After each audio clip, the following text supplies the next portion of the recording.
The galactic threat emerges. The Grand Chamber of the Galactic Council hummed with tension as representatives from 100 different species shifted uneasily in their seats. At the center of the vast amphitheater, a hologram flickered to life, revealing a being of ethereal beauty. The Aetherian ambassador, Lyra, stood tall, her translucent skin shimmering with bioluminescent patterns that pulsed with urgency.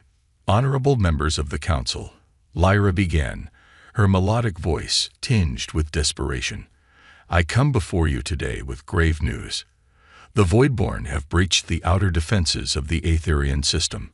Our peaceful people face extinction if immediate action is not taken. Murmurs rippled through the assembly. The Aetherians were known throughout the galaxy for their advanced artistry and philosophy, but their pacifistic nature left them vulnerable to the brutality of the Voidborn, a mysterious race of conquerors that had emerged from the depths of uncharted space. High Counselor Zix, a towering insectoid creature, raised a clawed appendage for silence. Ambassador Lyra, while we sympathize with your plight, the Galactic Council must consider the implications of intervention. The Voidborn have shown no interest in expanding beyond the Aetherian system, perhaps if we do not provoke them. With all due respect, High Counselor, Lyra interrupted, her bioluminescence flaring with emotion. The Voidborn do not need provocation. They seek only to consume and destroy. Today it is the Aetherians, but tomorrow it could be any one of your worlds. The chamber erupted into heated debate. Some counselors argued for immediate military action, while others advocated for diplomatic solutions. Many simply wished to fortify their own borders and wait out the storm. As the arguments intensified, a figure at the far end of the chamber stood. The motion drew all eyes to the human delegation, the newest and most controversial members of the Galactic Council. Ambassador Elena Chen, a woman of average height but commanding presence, stepped forward. Esteemed colleagues, Elena began, her voice cutting through the chaos. I have listened to your deliberations, and I find them wanting. You speak of non-intervention, of preserving the status quo, but at what cost? The annihilation of an entire civilization. Elena's words hung in the air, heavy with implication. The human delegation had been viewed with suspicion since their admittance to the Council. Humanity's rapid technological advancement and their history of internal conflicts made many species wary of their intentions. The Aetherians have called for aid, Elena continued, her dark eyes scanning the room, and humanity will answer. If this council chooses inaction, then we will act alone. Gasps and exclamations of shock echoed through the chamber. High Counselor Zix's compound eyes widened in alarm. Ambassador Chen, surely you jest. Your species is but a fledgling in galactic affairs. To challenge the Voidborn would be suicide, and a violation of council neutrality. Elena's lips curved into a grim smile. We are young, yes, but we have faced extinction before and prevailed. We know the value of standing against impossible odds. And as for council neutrality, what good is a governing body that watches idly as its members are slaughtered? The human ambassador turned to address the entire assembly. Humanity extends an open invitation to any species willing to join us in defending the Aetherians. But make no mistake, with or without you, we will meet this threat head-on. As Elena spoke, holographic displays throughout the chamber lit up with incoming transmissions. Reports flooded in of human military vessels already mobilizing, breaking formation from their assigned patrol routes, and making full speed towards Aetherian space. The council chamber descended into chaos. Some representatives hurled accusations of warmongering, while others begrudgingly admired the humans' decisiveness. Through it all, Lyra of the Aetherians stood silent, hope rekindling in her luminous eyes. High Counselor Zix struggled to regain control of the assembly. Ambassador Chen, you cannot simply. We can, and we will, Elena interrupted firmly. Humanity did not join this council to watch worlds burn. We joined to make a difference. She turned to Lyra, bowing slightly. Ambassador, the human fleet will rendezvous at these coordinates. We'll need all the information your people can provide about the Voidborn's capabilities. As Lyra gratefully accepted a data crystal from Elena, the rest of the human delegation rose and prepared to depart. The message was clear. The time for debate was over. Action would speak louder than any words exchanged in this chamber. Before leaving, Elena addressed the council one final time. I hope that when we return, it will be to a galactic council worthy of its name, one that protects its members and stands against threats to our shared cosmos. Until then, we have a war to win. With that, the human delegation exited the chamber, leaving in their wake a stunned silence punctuated by the frantic communications of 100 worlds grappling with humanity's bold move.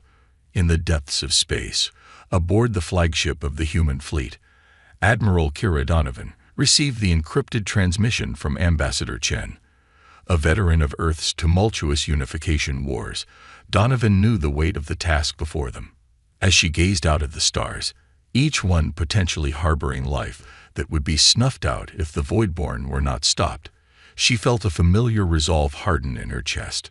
All hands, Admiral Donovan's voice rang out across the entire fleet. This is not a drill. We are about to embark on the most important mission in human history. The galaxy is watching, doubting our resolve, our capability. It's time to show them what humanity can do when the stakes are high and the cause is just. As the human ships engaged their faster-than-light drives, disappearing into the cosmic tapestry with flashes of brilliant light, the first chapter of humanity's galactic legacy was about to be written. In Starfire and Sacrifice, humanity's bold move, the cavernous hangar bay of the UES Intrepid buzzed with activity as pilots and ground crews rushed to prepare for the impending battle. Admiral Kira Donovan strode through the organized chaos, her presence electric, drawing salutes and determined nods from her crew.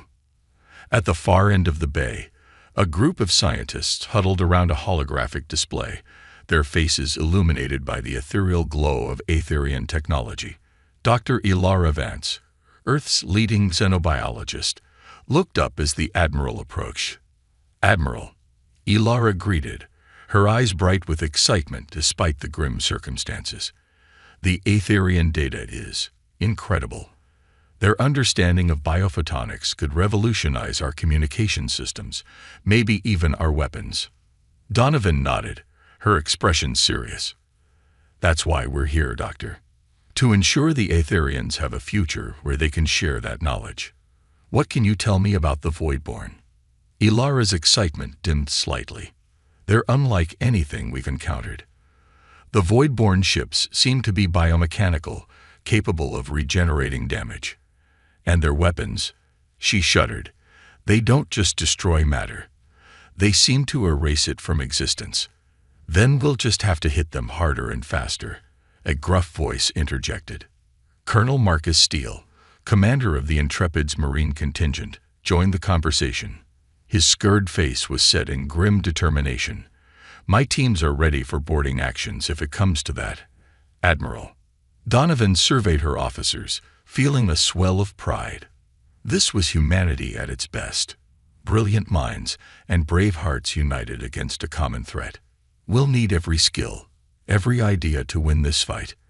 The Voidborn may have advanced technology, but they've never faced human ingenuity." As the briefing continued, klaxons suddenly blared throughout the ship. Lieutenant Commander Yuki Tanaka's voice crackled over the intercom.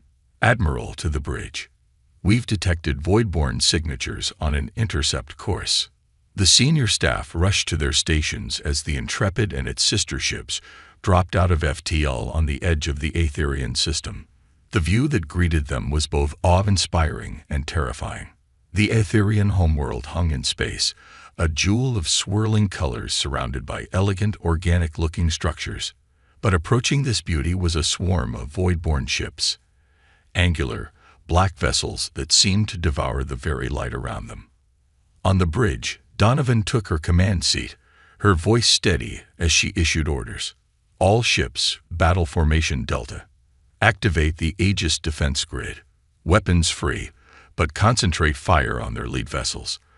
Let's show them humanity's got teeth." The human fleet sprang into action with practiced precision. Sleek fighters poured from launch bays, while larger ships moved into defensive positions around the Aetherian world. The first salvos of human weaponry lanced across space. Railgun slugs accelerated to relativistic speeds, plasma beams that burned hotter than stars, and swarms of smart missiles that adapted their attack patterns in real time. The Voidborn, caught off guard by the sudden appearance of the human armada, momentarily faltered. Several of their smaller ships were vaporized in the opening volley, while others sustained heavy damage. But the alien fleet quickly regrouped, their ships moving with an unsettling, almost organic fluidity. As the battle was joined in earnest, the true horror of the Voidborn arsenal became apparent. Beams of absolute darkness lashed out, carving voids in space where human ships had been moments before. Smaller craft that resembled metallic insects swarmed towards the human fighters, latching onto hulls and beginning to burrow through. In the thick of the dogfight, Wing Commander Zura Hassan barrel-rolled her fighter, barely avoiding a Voidborn beam. "This is Falcon Leader," she called over the comms, her voice tense but controlled. "Those swarmers are adapting to our evasive patterns. We need new tactics, fast." Back on the Intrepid, Dr. Vance's team worked feverishly, analyzing sensor data in real time. "Admiral," Ilara's voice cut through the chaos of the bridge. "We've detected a pattern in the Voidborn ship movements. They're not just a swarm. There's a hierarchy, a central intelligence directing them." Donovan's eyes narrowed as she studied the tactical display. "Can we isolate it? Find their command ship?" "Working on it," Ilara replied, her fingers flying over holographic interfaces. "There, that large vessel at the rear of their formation. It's emitting a unique quantum signature." A plan began to form in Donovan's mind. It was risky, potentially suicidal, but it might just turn the tide. "Colonel Steele," she called, "prep your best squad for a boarding action. We're going to cut the head off this snake." As Steele acknowledged the order, Donovan turned to her helmsman. "Lieutenant Tanaka, plot us a course through that chaos. We're going to punch right through their lines." The young officer's eyes widened, but she nodded firmly. "Aye, Admiral. It'll be one hell of a ride." Donovan opened a channel to the entire fleet. "All ships, this is Admiral Donovan.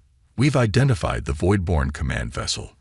The Intrepid will be making a push to neutralize it. I need everyone to give us cover and keep those bastards off our back. Today, we prove that humanity isn't just noise and fury. We're the salvation this galaxy needs." A chorus of acknowledgments flooded the comms as the human fleet reorganized. Fighters formed up around the Intrepid, while the other capital ships moved to create a corridor through the Voidborn armada. With a surge of its antimatter drives, the Intrepid leaped forward, plunging into the heart of the enemy fleet.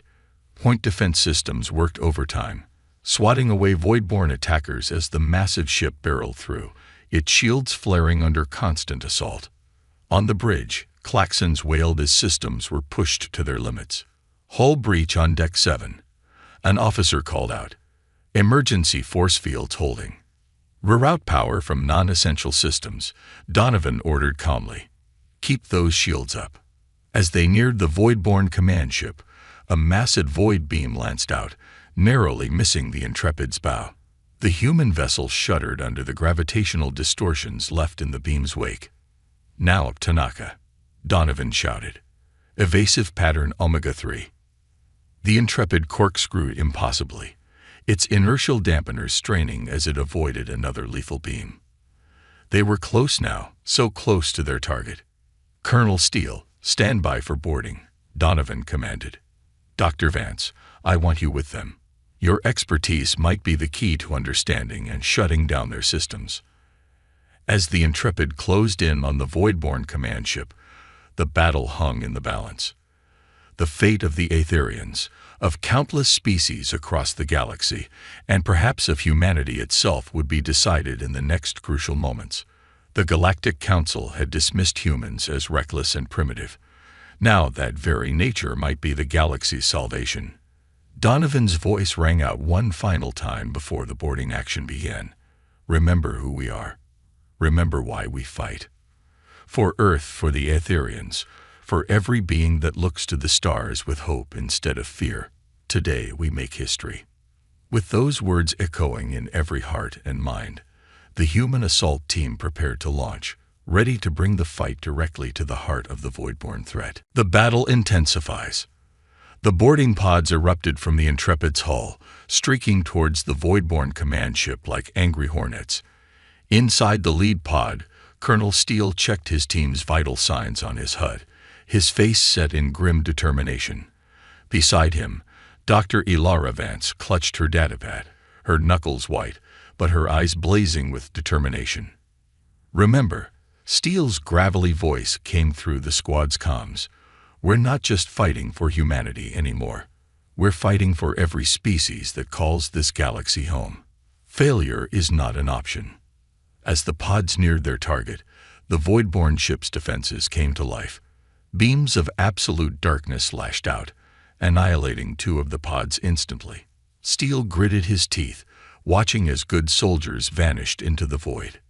Evasive maneuvers, he barked. The remaining pods zigzagged wildly, their pilots pushing the limits of what was physically possible. Steele's pod shuddered violently as it narrowly avoided another beam. With a bone-jarring impact, the surviving pod slammed into the hull of the Voidborn ship. Steele was on his feet instantly, plasma cutter in hand. Breach and clear. Go, go, go. The Marines poured out of the pods, immediately engaging the Voidborn defenders. The alien creatures were nightmarish amalgamations of flesh and machine, their bodies shifting and reforming as they attacked. Plasma bolts and laser fire crisscrossed the alien corridor as humans and Voidborn clashed in close quarters. Dr. Vance emerged from the pod, her eyes wide, as she took in the bizarre architecture of the ship. Colonel, she called out over the din of battle. These structures, they're not just biomechanical. They're responding to our presence, adapting in real time.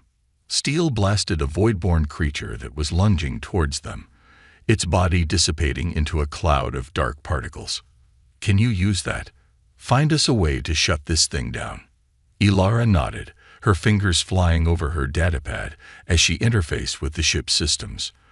I need to get to their central processing unit. It should be at the heart of the ship. You heard the doctor. Steele bellowed to his squad. Form up. We're pushing to the center. Back on the Intrepid's bridge, Admiral Donovan watched the tactical display with growing concern. The boarding team's life signs flickered erratically as they pushed deeper into the Voidborn ship. Meanwhile, the battle outside was reaching a fever pitch. Admiral, Lieutenant Commander Tanaka reported, her voice tense. 3 more of our destroyers have been lost. The Voidborn are adapting to our tactics faster than we can develop new ones. Donovan's mind raced, searching for a solution. Her eyes fell on the holographic representation of the Aetherian homeworld, its swirling colors a reminder of what they were fighting for. Suddenly, an idea sparked. Get me a direct link to Dr. Vance, she ordered, and patch in the Aetherian scientists we have on board. As the connection was established, Donovan outlined her plan. Doctor, the Aetherians' biophotonic technology. Can we use it to disrupt the Voidborn's quantum communications?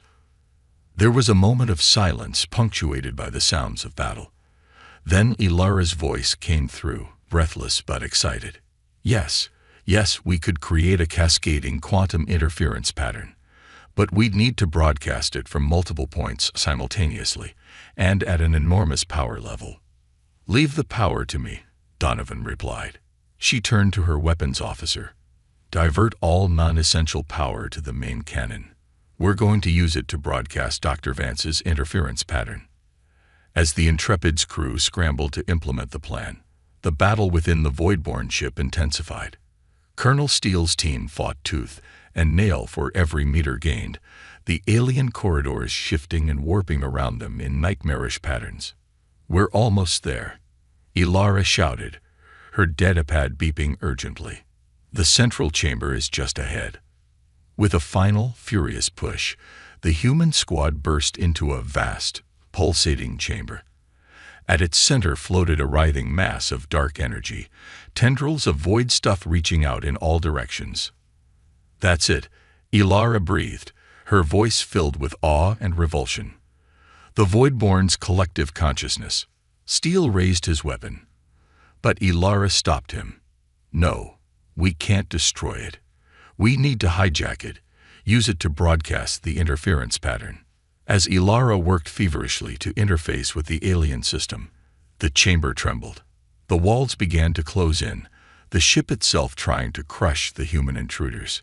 "Whatever you're going to do, Doc, do it fast," Steel shouted, his squad forming a protective circle around Ilara, as more Voidborn poured into the chamber. In space, the Intrepid's main cannon began to glow with unprecedented power. Admiral Donovan watched as energy readings climbed to dangerous levels. "Structural integrity is failing," an officer reported, panic edging into his voice. "We can't contain this level of power for long." Donovan's hands gripped her command chair. "Hold it together," she ordered, her voice steady despite the ship groaning around her. "We fire on Dr. Vance's mark, not a second before." Inside the Voidborn ship, Ilara's fingers danced across her datapad, sweat beading on her brow as she raced against time. The chamber had shrunk to half its original size, the squad now fighting back-to-back. "Almost there," she muttered, her eyes fixed on the swirling vortex of the Voidborn consciousness. "Almost. Got it. Broadcasting now." The vortex pulsed, and for a moment, everything seemed to freeze. Then Ilara's voice rang out across all channels. "Fire. Fire now." Admiral Donovan didn't hesitate. "All ships, fire." The Intrepid's main cannon unleashed a beam of pure energy, carrying within it the complex quantum interference pattern. Other human ships followed suit, their combined beams converging on the Voidborn command ship. For a heartbeat, nothing seemed to happen. Then, like a stone thrown into a pond, ripples of disruption spread through the Voidborn fleet. Ships began to lose cohesion, their adaptive capabilities turning against them as conflicting signals tore through their network. On the bridge of the Intrepid, cheers erupted as Voidborn ships began to disintegrate across the battlefield. But Donovan's eyes were fixed on the life sign readings from the boarding team. "Get them out of there," she ordered. "Now." As the Voidborn command ship began to collapse in on itself, emergency teleporters activated. In a shower of sparks, Colonel Steele, Dr. Vance, and the surviving Marines materialized on the Intrepid's bridge, battered but alive. Ilara stumbled forward, her eyes wide with disbelief and exhaustion. Did it work? Admiral Donovan helped the scientist to her feet, a rare smile breaking across her face. "See for yourself, Doctor." On the main view screen, the last of the Voidborn ships were vanishing, leaving behind only scattered debris and the vast, star-studded expanse of space. The Aetherian homeworld shone serenely, saved from the brink of annihilation. As the realization of their victory sank in, the bridge erupted in celebrations. Humans embraced, laughed, and wept openly. They had faced an enemy that threatened not just their world, but the entire galaxy, and they had emerged victorious. Admiral Donovan opened a channel to the entire fleet.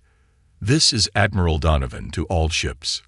The Voidborn threat has been neutralized.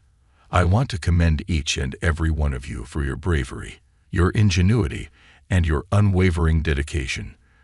Today, we have written a new chapter in the history of not just humanity, but of the entire galaxy." As the cheers resonated through the ship, Donovan's gaze drifted to the stars beyond. The battle was won, but she knew this was only the beginning. Humanity had proven itself on the galactic stage, and the repercussions of this victory would echo across the cosmos for generations to come. The Galactic Council would have much to answer for, and humanity's role in the greater galactic community was about to change dramatically. But for now, in this moment of triumph, one thing was clear. Humanity had found its place among the stars, not as conquerors or bystanders, but as protectors, innovators, and beacons of hope in a vast and wondrous universe. Turning the tide. The days following the Voidborn's defeat were a whirlwind of activity. As the human fleet tended to its wounds and began the process of repair, delegations from across the galaxy arrived in the Aetherian system. The impossible had happened. A fledgling species had succeeded where the established powers of the Galactic Council had feared to tread. Admiral Kira Donovan stood at the head of the conference table aboard the UES Intrepid, her uniform crisp despite the exhaustion evident in her eyes. Around her sat an eclectic group. Colonel Steele, still bearing the scars of the boarding action, Dr. Ilara Vance, poring over data from the Voidborn ship, and a holographic projection of Ambassador Elena Chen, patched in from her hasty return journey from Earth. Most striking, however, were the alien dignitaries present. Lyra, the Aetherian ambassador, her bioluminescence pulsing with gratitude and awe. High Counselor Zix, the insectoid leader who had dismissed humanity's capabilities, now humbled and reassessing. And representatives from a dozen other species, some known to humanity, others making first contact in the wake of the battle. "Let's begin," Donovan said, her voice cutting through the murmur of conversation. "We've got a lot to discuss, and not much time before the full council convenes." Ambassador Chen's hologram nodded. "The situation on Earth is complex. Our victory has been met with celebration, but there are concerns about the implications of our unilateral action." High Counselor Zix chittered, his compound eyes reflecting the starlight from a nearby viewport. "Concerns shared by many in the council. Ambassador, while we cannot deny the effectiveness of your intervention, the precedent it sets is troubling to some." Lyra's melodic voice rang out, tinged with an edge of steel that hadn't been there before the invasion. "With all due respect, High Counselor, what's truly troubling is the Council's inaction in the face of genocide. The humans acted where you would not, and in doing so, they've saved not just the Aetherians, but potentially countless other species." A murmur of agreement rippled through the alien representatives. Donovan allowed herself a small smile before speaking. "Our intention was never to undermine the Council's authority, but to uphold its founding principles.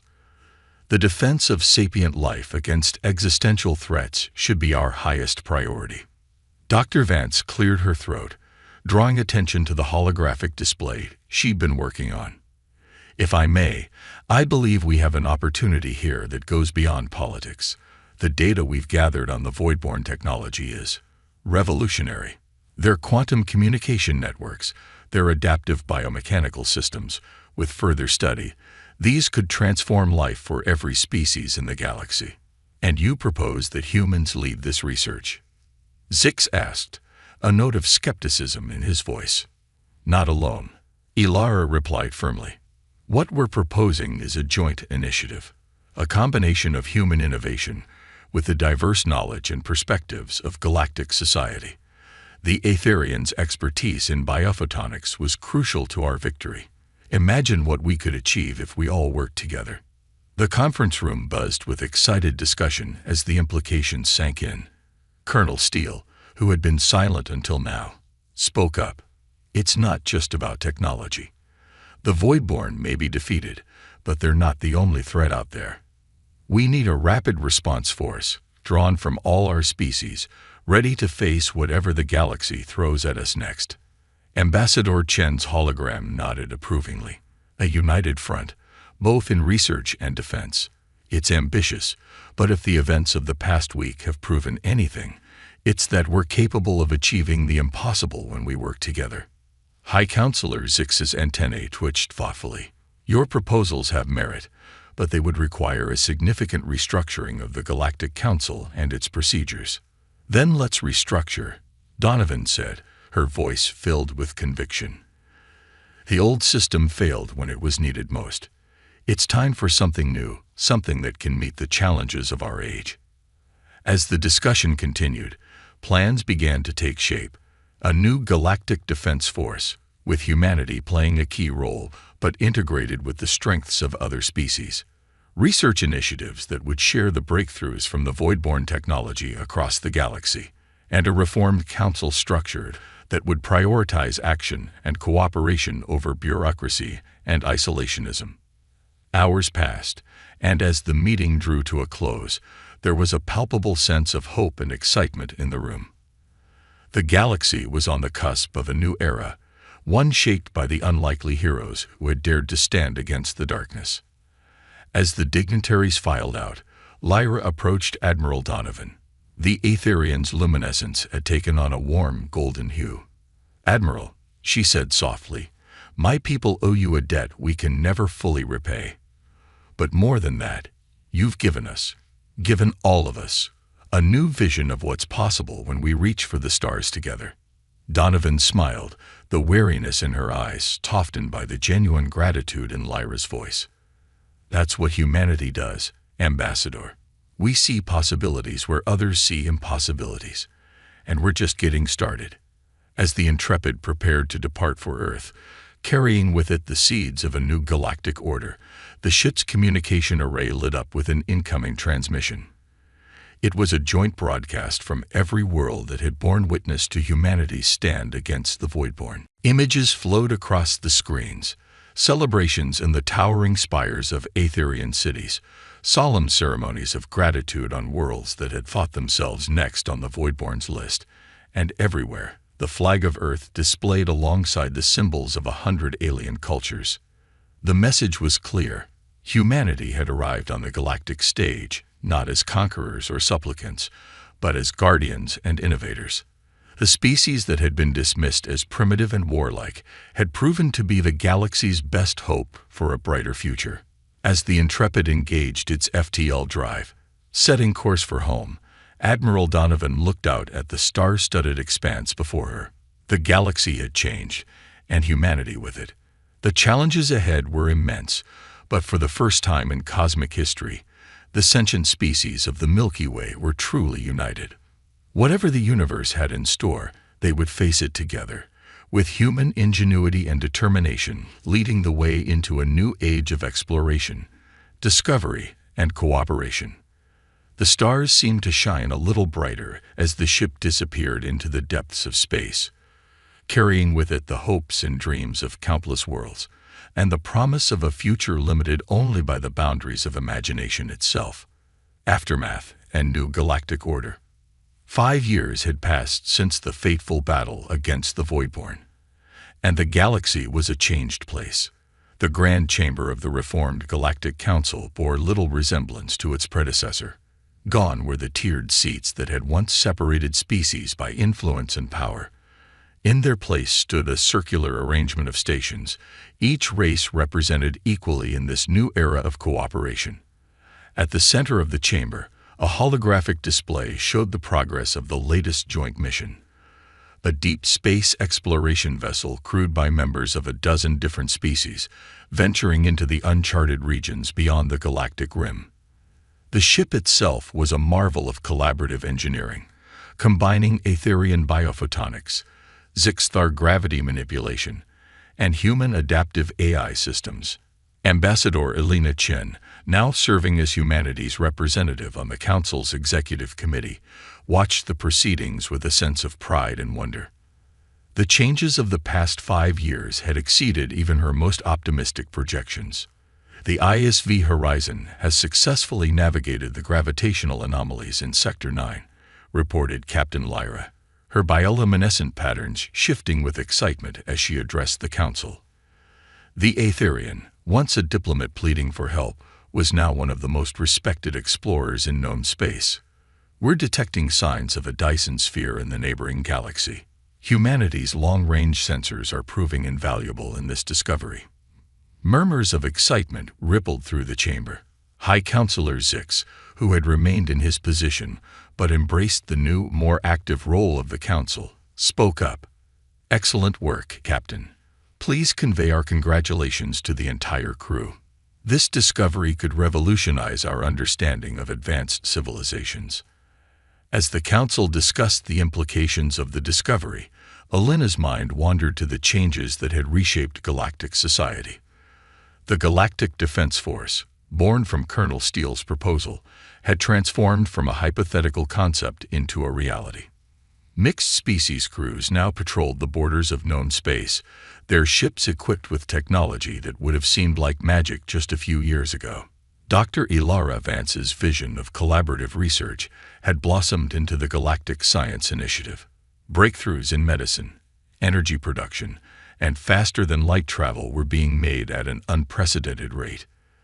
The adaptive properties of void-borne technology, combined with the diverse perspectives of dozens of species, had unlocked new realms of scientific understanding. But perhaps the most profound change had been in the way different species interacted with one another. The barriers of mistrust and misunderstanding that had long divided the galactic community were slowly but surely breaking down. It wasn't uncommon now to see mixed species families, cross-cultural art movements, and philosophy symposiums that blended ideas from across the cosmos. As the council session drew to a close, Alina made her way to one of the observation decks. The sprawling space station that now served as the seat of galactic governance orbited a neutron star, its location a symbolic gesture of unity, neutral territory that belonged to all species equally. She was joined by Zix, his insectoid form moving with a grace that belied his alien physiology. "Quite a view, isn't it, Ambassador?" he chittered, his compound eyes reflecting the stellar panorama before them. Alina nodded, a smile playing on her lips. "Sometimes I still can't believe how far we've come." There were moments, in those early days after the battle, when I feared we might have overstepped, that the galaxy would reject us. Zix's antennae twitched in what Alina had come to recognize as amusement. "I must admit, I was among those who harbored such fears. But your species has surprised us at every turn. Your capacity for adaptation, for seeing possibilities where others see only obstacles, it's quite remarkable." "We've all adapted," Alina replied. "The galaxy we knew 5 years ago feels like ancient history now." Their conversation was interrupted by a soft chime. A holographic display materialized before them, showing Admiral Kira Donovan. The years had added a few streaks of gray to her hair, but her eyes were as sharp and determined as ever. "Ambassador, Counselor," she greeted them. "I hope I'm not interrupting, but I have news you'll both want to hear. We've just received a transmission from the edge of the Andromeda Galaxy. The Voidborn. We've made contact with them." Alina felt her breath catch in her throat. Zix's exoskeleton rippled with tension. "Are they hostile?" the counselor asked. Donovan shook her head, a look of wonder on her face. "No, quite the opposite. It seems our actions 5 years ago didn't just defeat their invasion force. It fundamentally altered their collective consciousness. They're requesting a dialogue, a chance to understand the beings who changed them so profoundly." The implications were staggering. The great enemy, the existential threat that had once united the galaxy in fear, was now reaching out in a gesture of peace. It was an opportunity for understanding, for growth, that no one could have anticipated. "We'll need to convene an emergency session of the Council," Zix said, his voice filled with a mix of apprehension and excitement. Alina nodded, her mind already racing with the possibilities. "Agreed. But first," she turned to Admiral Donovan. "Kira, I think it's time we paid a visit to Earth. The people back home should hear about this in person, and I think they need to be reminded of how far we've come, of the role we've played in reshaping the galaxy." As preparations began for this next great adventure, Alina took a final look at the star-filled vista before her. Humanity had dreamed of the stars for millennia, imagining their place in the cosmic order. But reality had proven far grander, far more wondrous than even their wildest dreams. They had come to the galactic stage as newcomers, viewed with suspicion and dismissal. They had proven themselves as defenders, as innovators, as bridge builders between disparate cultures. And now, they stood ready to take the next great leap, to extend a hand of understanding to beings once thought unknowable. The journey ahead was uncertain, filled with challenges yet unimagined. But as Alina looked out at the infinite expanse of the cosmos, she felt a surge of that uniquely human emotion. Hope. Hope for the future, hope for understanding, hope for a universe united in its infinite diversity. As she turned to leave, Alina's eyes fell on a plaque near the observation deck's entrance. It bore a quote from a human philosopher, words that had taken on new meaning in this age of galactic cooperation. "We are all in the gutter, but some of us are looking at the stars." Humanity had done more than look at the stars. They had reached them, changed them, and in doing so, had been profoundly changed themselves.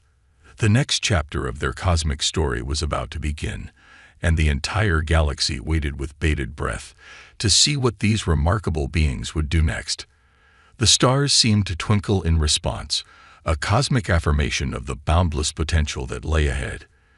In the vast tapestry of the universe, humanity had found its thread, weaving a pattern of hope, courage, and unity that would shine for eons to come.